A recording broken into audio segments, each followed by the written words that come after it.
তো hello guys, এটা হলো ডে 11। দেখো এই পুশআপগুলো কেউ মারতে পারবে নাকি? কেউ যদি মারতে পারে আমাকে কমেন্টে বলবেন। পুশআপগুলো দেখো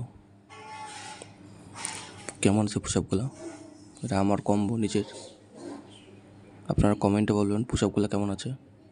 চলো পুশআপগুলো মারার পরে আমার এখন বডি কন্ডিশনটা দেখি। চলো দেখো এইটা আমার বডি কন্ডিশন এখন পুশআপ মারার পর। দেখতেই পাচ্ছেন কেমন লাগবে আপনারা কমেন্টে বলবেন। বডি কন্ডিশন ঠিক আছে কি না খারাপ, ঠিক আছে কমেন্টে বলবেন। ওকে চলো দেখো।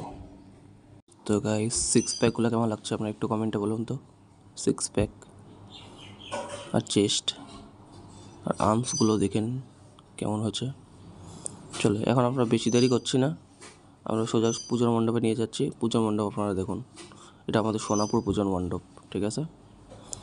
এই যে আমাদের পুজোর মণ্ডপ এখন তৈরি হচ্ছে মাত্র,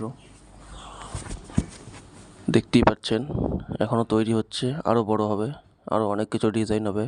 ওই যে আমাদের বন্ধুগুলো ওখানে দাঁড়ায় আছে, এখানে শিব ঠাকুরের মূর্তি, এখানে আরও অনেক কিছু লাগানো হবে, দেখতেই পাচ্ছেন। এখনও মাত্র শুরু হচ্ছে গোল্ডেন কালারে। চলো এখন আমি আপনাদের ভিতরে নিয়ে যাই। দেখুন ভিতরে অনেক কিছু লাগানো হবে, দেখতেই পাচ্ছেন। এখন তো মাত্র শুরুই হচ্ছে। দেখো ভিতরে আরও ভিতরে আমাদের মন্দির আছে, ওখানে টাইলস দিয়ে মন্দির বানাচ্ছে। আর গাইস আপনাদের ভিডিওটা কেমন লাগছে আপনারা কমেন্টে অবশ্যই বলবেন। ভিডিওটা ভালো লাগলে লাইক কমেন্ট শেয়ার করে দেবেন, ঠিক আছে। এমনই ভিডিও দেখার জন্য আমার ইউটিউব চ্যানেলটা সাবস্ক্রাইব করবেন। তো গাইস ওকে বাই, বেশি দেরি করছি না,